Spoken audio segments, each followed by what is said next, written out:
lecture-recital you will hear tonight presents the information discussed in my doctoral dissertation. For my project, I transcribed 4 of George Philip Telemann's Fantasias for solo flute to be performed on the unaccompanied horn, and provided an accompanying booklet with suggestions for appropriate Baroque performance practice on the modern horn. Many of you who are horn players have probably studied the Bach cello suites before. Currently, these works are the Baroque transcriptions most frequently played by horn players, and have been asked on recent auditions for the Atlanta and Baltimore symphonies, among others. The problem is that the Bach suites were originally written for the cello, so they present many issues in performance on the horn. First of all, though the possible ranges of both instruments are similar, the comfortable range of each is very different, as you can see in this slide. The top image shows the cello range. A is the complete range and B is the comfortable range, while the bottom shows the range of the horn. Again, A, complete, and B, comfortable. When a horn player performs one of the Bach suites on the horn, they're playing in the extreme low register of the instrument, while the cellist is playing some of the most easily playable notes on their instrument due to the use of open strings and notes in first position. Additionally, a cellist doesn't need to breathe in order to produce sounds on their instrument, so their phrases can be extremely long. When transcribed for the horn, the phrases must be shorter so the player can breathe. Though one can select more or less musical choices of breaths, the end result is still a fairly clunky interpretation, even when performed by a world-class player. The Telemann Fantasias for solo flute offer a perfect alternative. Since they were originally written for a wind instrument, musical breathing spots are built into the music. The range of the flute taken down 1 octave, compared with that of the horn, are similar, and while the large leaps characteristic of woodwind writing do present many challenges for a horn player, these issues are much simpler to resolve than those of the Bach cello suites. Finally, the Telemann Fantasias are fabulous pieces of music, currently not very well known by most horn players.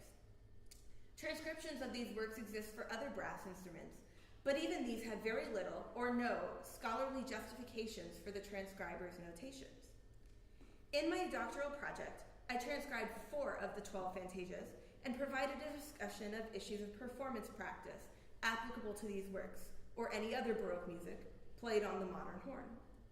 Before I continue on to a discussion of the history behind these pieces, please enjoy Fantasia No. 4.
An important question to consider is why Baroque composers did not write for unaccompanied horn.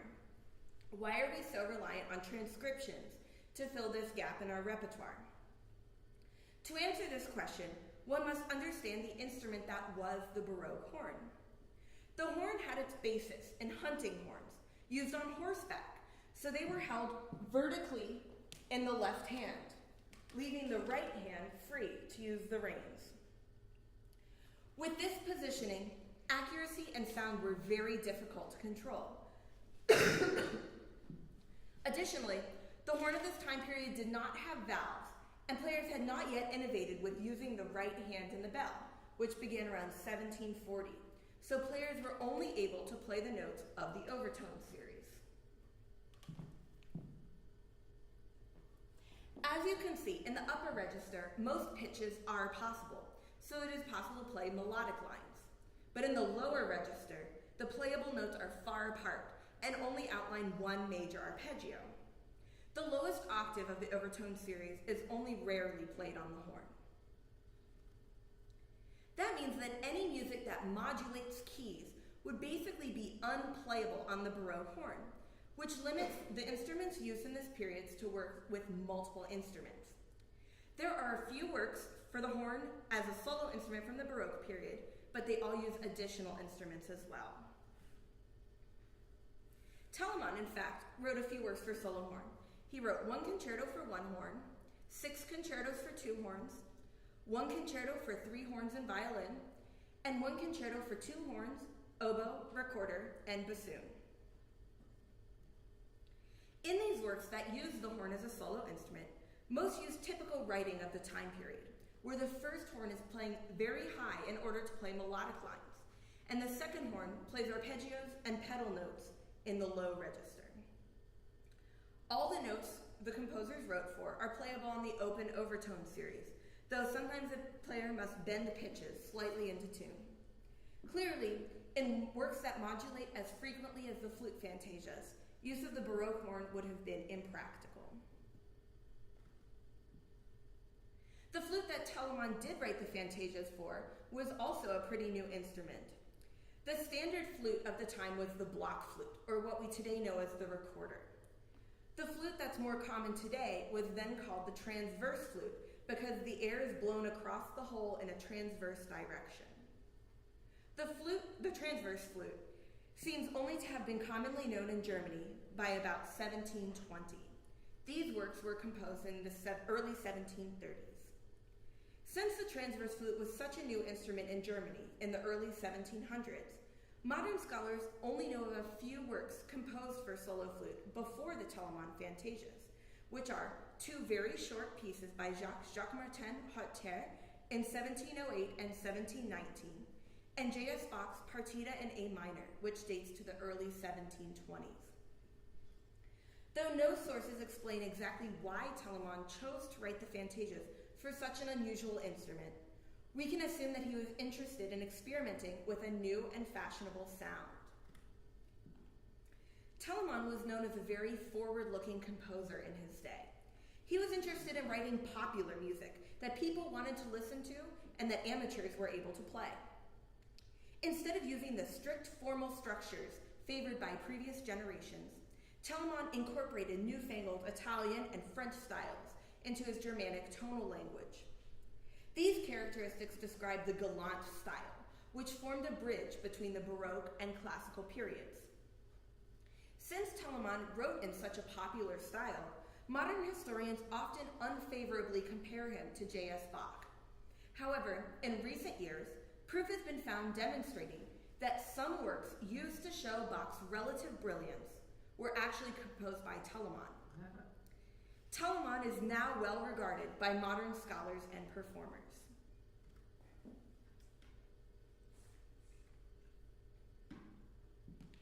An example of how Telemann adapted traditional structures to fit his more modern aesthetic can be seen here in this example from the Passacaglia middle section of Fantasia No. 5. In a Passacaglia, the same harmonic pattern repeats every 3 bars in this situation. Here I denoted this repetition with red note heads. Between statements 5 and 6 of the pattern, Telemann modulates keys harmonically. Instead of following the rules of traditional counterpoint, Telemann inserts purely harmonic, non-contrapuntal sections like this one within the larger contrapuntal structure in order to add smoothness and musicality. As you can also see in this example, Telemann uses the flute almost as a polyphonic instrument, with bass and treble lines occurring simultaneously. The effect is almost like that of the trompe-l'oeil in visual art, where a 2-dimensional painting, like this one, appears to be in 3 dimensions. Telemann, through the use of large leaps and compound melodic lines, disguises the fact that the flute is a monophonic instrument, which allows the flute to accompany itself. This effect is common throughout all 12 of Telemann's flute fantasias. The fantasias are organized in order of key. Each piece is comprised of 2 or 3 short movements in a variety of forms and may be divided up in many different ways. You can divide the 12 into groups of 6, since the 7th fantasia begins with the French overture, signifying the beginning of a new group. You could group them in pairs, since most fantasias are linked to the one before or after by a common tonic key. Or you could group them in 4 groups of 3 by differing major-minor groupings: major, minor, minor, major, major, minor, major, minor, major, and minor, major, minor. In selecting the 4 fantasias that I would transcribe, I considered all of these different characteristics and groupings to provide the most variety for my listener. In the end, I decided to transcribe Fantasias 4 through 7 on account of their interesting variety of formal structures and keys. Earlier I played for you the 4th Fantasia. Now please enjoy Fantasia No. 5.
Though my work on the Fantasias are transcriptions, my hope is that the performer can embrace the spirit intended by the composer when deciding upon their interpretation of these works through study of Baroque performance practice. 2 chapters of my dissertation discuss these issues and how they relate to the modern horn. Today, I hope to provide you with a quick overview and demonstration of some of the performance practice elements most different from standards of modern horn performance. One of the most basic elements of any performance is choosing a tempo. Tempos during the Baroque period were much freer than they are today in the age of ubiquitous metronomes. What today we consider to be metronome markings are usually more of mood markers in the Baroque period and did not always denote a clear tempo or even a range of tempos. Another mood marker was the key signature, following the doctrine of the affections. The doctrine of the affections was a popular theory during the Baroque period, which suggested that different keys had different intrinsic mood characteristics. For example, works in C major would be cheerful or have military themes. The time signature of a work could also give one an approximate sense of speed, but the tempo could still remain quite ambiguous. Overall, the mood is much more important than the exact speed, and actually the tempo itself fluctuates extensively within nearly all phrases, in imitation of the variety of speeds of speech. Many sources recommend speeding up at the beginning of phrases and slowing down near the end. Others suggest playing repeated sections faster the second time through. In my interpretations, I recommend finding a general tempo that works for the whole section, and then using rubato throughout as inspiration strikes within the appropriate strictures of the Baroque period. Once you have decided on a general tempo, there are two important rhythmic issues for you to consider. The first of these is overdotting. Dotted rhythms would have been performed in an exaggerated way, though not mathematically precise, like double dotting implies. So instead of playing the rhythm on the left, like ta, ta, ta, ta, ta, it would have sounded more like ta, ta, ta, ta, ta. This is not that unfamiliar to modern players, so it should be relatively easy to implement.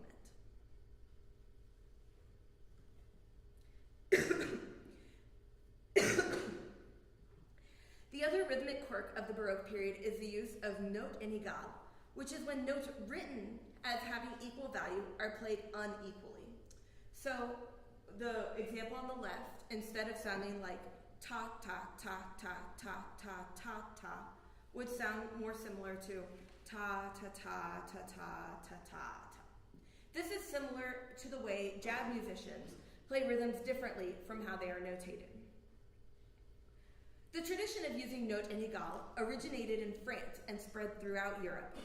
Sources make it clear that Telemann would have been familiar with this practice, and early performances of the Fantasias may have used note inégale, so it is clearly applicable for performance here.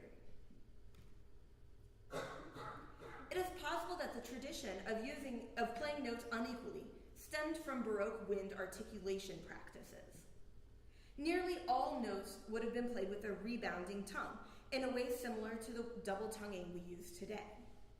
Flutists use syllables like turu, duru, or luru, but in this case, the emphasis falls on the second syllable, unlike the taka kind of syllables brass players use today. Because the second syllable was stressed, it needs to have strong metric placement, leading to some tonguing patterns that feel bizarre to modern players, such as the one shown here, tu-tu, ru-tu, ru-tu, ru. While this tonguing pattern may be difficult for horn players, I would recommend starting by practicing simple etudes with these patterns before moving on to more difficult repertoire. As you increase your fluency with this new articulation, you may find that it adds fluency to rapid rearticulated passages, creating a more flowing musical sense. Vibrato was practiced on all wind instruments during the Baroque period, though it is rarely used on horn today. To imitate a Baroque vibrato sound, I'd recommend only using vibrato on long notes, and to do it in a relaxed way with the airstream. I'll demonstrate first a note with no vibrato.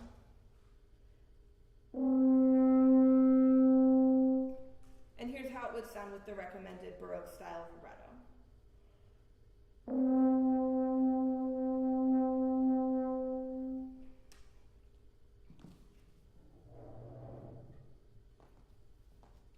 A technique called messa di voce was also common in the Baroque period, which is easy to imitate on the horn by swelling on all long notes. During the Baroque period, composers had a very limited dynamic palette to work with, since the markings for crescendo and decrescendo and the terms mezzo piano and mezzo forte were not yet in use. Instead of these markings, composers would write gradations such as F, P, PP, or even just F, P to show a diminuendo. This can easily be misinterpreted by modern players. Generally, when playing Baroque music, one should assume gradual dynamic changes, except in cases when the composer is clearly referencing antiphonal traditions of call and response, when the dynamic shift should be sudden. Perhaps the biggest issue when considering Baroque performance practice is ornamentation. Dozens of books have been written about this subject, so of course this is just a brief overview. In contemporary music, composers will write in any ornamentations they expect the player to do, such as trills or turns. In the Baroque period, however, performers were expected to improvise extensive ornamentation in slow passages. Ornamentation is not an optional addition. Primary sources suggest that it is essential to correct interpretation. modern players probably cannot improvise ornamentations in the Baroque style without extensive practice. In the meantime, it is perfectly acceptable to make a written plan before the performance. Today I will explain just a few basic types of ornamentations found throughout Baroque music. Appoggiaturas are a single grace note that comes before the parent note.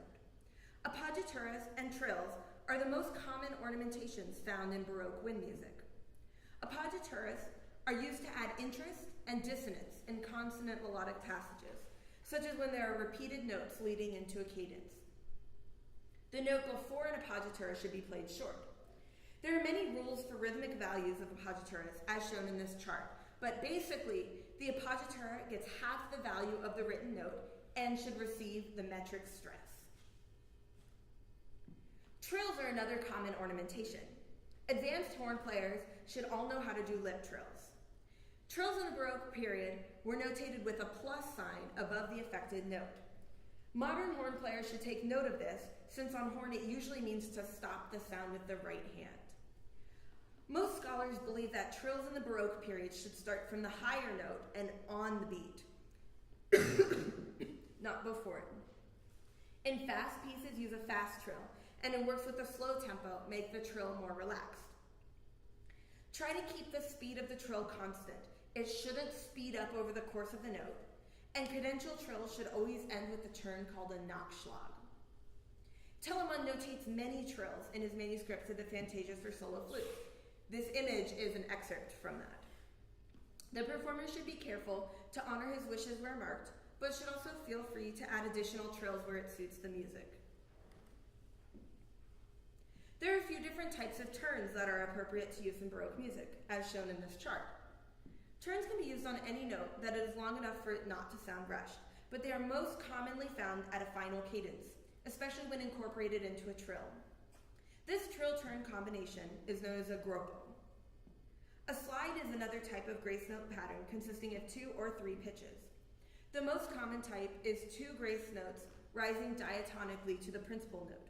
Less common is a descending pattern, and the least frequent is an ascending slide with 3 grace notes. Galant-style composers like Telemann frequently used all 3 types of slides, and these ornamentations may be played either on the beat or before it.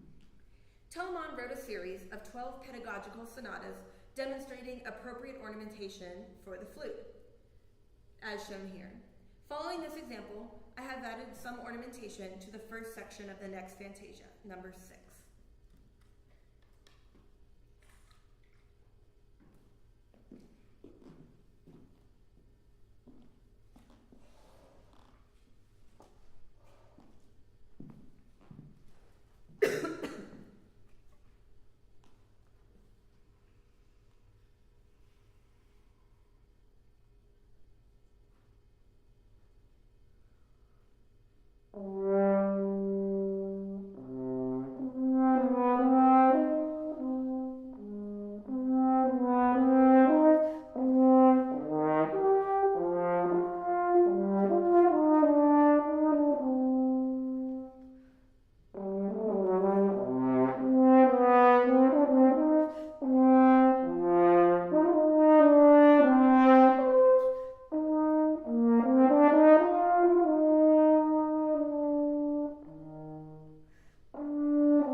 Before I perform the final Fantasia, I'd like to discuss some issues of transcription. In the Baroque period, many choices of keys were made because of the doctrine of the affections, as I previously mentioned. It is for this reason that I kept all the transcriptions in their original concert pitch keys, despite a few resulting difficulties with fingering patterns, especially in Fantasia No. 7. This attempts to honor the composer's intentions with regards to the sonority of the key he chose and any musical meaning to be derived from these choices. When making these transcriptions, I tried to remain as faithful as possible to Telemann's original manuscripts. In my transcriptions, I included only the original slurs and ornamentation markings. Other articulations and ornamentations are at the discretion of the performer, hopefully after referencing the guide in chapters 4 and 5 of my dissertation. Any tempo indications given by Telemann are also clearly marked, with my metronome marking suggestions in brackets. My main addition to these scores is dynamic markings. There are as many ways of phrasing these works as there are players. However, I wanted to give the performer a starting place. The extremely few dynamic indications present in Telemann's manuscripts are included, and decisions were made from that starting point. Some dynamic choices were made to allow phrasing to come out clearly, such as those at the beginning of fugal passages. Others were made at the demands of the horn, such as the fact that playing passages in drastically different registers at the same dynamic will sound like different dynamics to the listener.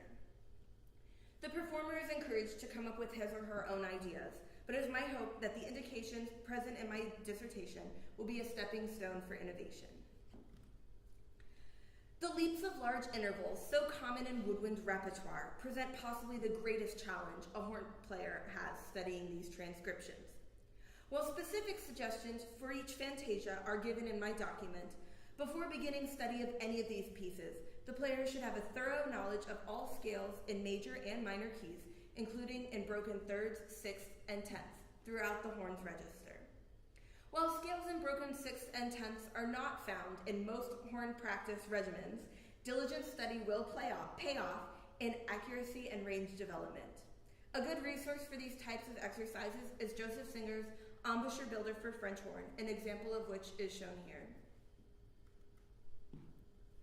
Fantasia No. 7 opens the second half of the Fantasias with a French overture. The French overture is characterized by dotted rhythms, which should be played over-dotted, as previously discussed, accompanied by tirades, which are long scalar strings of notes as an ornamentation, shown here in measure 4. All tirades should be played as late and as close to the following note as possible. The written rhythms are all just approximations. Each Each note in a tirade must be articulated separately. In this introductory section of the overture, ornamentation is not recommended beyond the printed trills. For all of these trills, lip trills are possible and recommended for horn players. An appropriate tempo would be approximately quarter note equals 60 to allow for the stylistic considerations to come through and to make the work not feel hurried. The second section of the French overture is a fast three-voice fugue. The performer should do a basic analysis to find the various fugal entries. I have marked some of the early ones here in colors. A practical tempo for this section is to use a quarter to dotted quarter relationship with the first section. However, if the performer's technique does not allow for such speed, it may be taken slightly slower than the introduction. Like in other fast movements in this collection, breathing presents many challenges. If taken at the recommended tempo, however, some clear breathing points become obvious. Some less obvious breathing spots could be implemented as marked in the document. At the end of the fugal section, we return to the introductory material, where the same stylistic considerations should be taken. The final section of this fantasia is a rondo. It should be at a moderate tempo, since the term presto actually meant a moderate tempo during the Baroque period. This section should sound simple and rustic. I wrote a range of recommended tempos to be chosen at the performer's discretion. At the slower tempo, it is more possible to do the trills, which were written in Telemann's manuscript. However, I feel the faster tempo gives a better feeling for the whole movement, though it becomes necessary to remove at least a few of the printed trills. I find the most challenging part of this fantasia to be the style in the introductory French overture section. In the other movements that give the impression of many voices and simultaneous melodic lines, I find myself more easily able to create cohesive melodies, perhaps due to the faster harmonic rhythms. In the opening to the seventh fantasia, however, the harmonic rhythm and the tempo are fairly slow. The low notes, such as the first note of the piece, needs to give the impression of sustaining all the way through the third bar, while many other notes are played in a much more forgiving register. I discovered the most successful approach to this problem was to hold the low notes much longer than they proportionally should be, and move more quickly through the other notes in those measures. The tirades also proved musically challenging to me, since I struggled to make them late and fast enough to really fit the appropriate style. One solution to this could be to double tongue all of the tirades, though then this creates more problems of maintaining lightness and note accuracy. The middle section of this fantasia also presents many technical challenges. I would recommend using alternate fingerings for many of the rapid arpeggios. One option to allow for fewer cross fingerings would be to transpose the entire fantasia down a half step from how it is written here. However, the sonority would be much different in this key, and additional challenges would arise from the lower register. If the player chooses to do the trills in the final rondo section, this also presents technical challenges, especially on the low register trills like the one shown here, due to the large space between overtones in that register. Please listen for all these issues of transcription as I perform for you Fantasia number 7.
My work on researching, transcribing, and performing these 4 Fantasias for solo flute has done nothing but reaffirm my classification of these works as masterpieces. In my research, I discovered a huge gap in available resources specifically related to issues of wind and brass performance practice of the Baroque period, other than a few primary sources, such as the book by flutist Johann Kvanz. The information on wind-specific ornamentation and performance practice that is presented in my dissertation and this lecture recital were found only after reading through hundreds of pages and dozens of books, many of which only had a few sentences related to performance practice specifically for winds, though much scholarship is devoted to these issues for keyboard and strings. My hope is that my dissertation will act as a resource for horn players, not just in performance of these Fantasias, but of all Baroque music. I personally feel much more confident about my performance and musical understanding of Baroque works upon the completion of this project. Because of the lack of appropriate transcriptions of Baroque music for solo horn, many opportunities for further research and transcription are present. With the instrument's 4-octave possible range, the modern horn is capable of performing nearly any woodwind work from the Baroque period. Possibilities include other Telemann works such as the flute, bassoon, and oboe sonatas with accompaniment, J.S. Bach's Partita for solo flute, and pieces by other Baroque composers such as Vivaldi.